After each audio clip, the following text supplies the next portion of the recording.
ইফতারির আগে যে দোয়া ওইটা আল্লাহ ফিরায় না। ইফতারি করার আগ মুহূর্তে আমরা যে পেঁয়াজ, আলুর চপ, বেগুনি, হ্যাঁ এগুলো খান আপনারা? রুয়াবজার শরবত খান নাকি? এই যে সাজায় রাখা হয় ডিজাইন করে, এইগুলো রেখে যখন দোয়া করেন, এই দোয়াটা আল্লাহ শুনে খুব। আল্লাহ বলে, কিরে ফেরেশতারা ঘটনা কি, এত খাবার কেন? আল্লাহ রোজা রাখছে, কি চায়?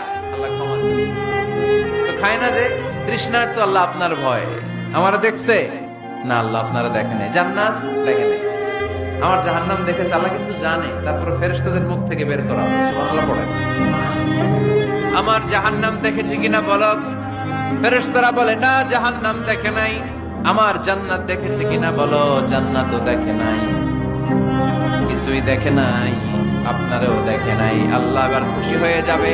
আমার খুশির জন্য, আমার ভয়ে তৃষ্ণার্ত ক্ষুধার্ত সামনে খাবার হাত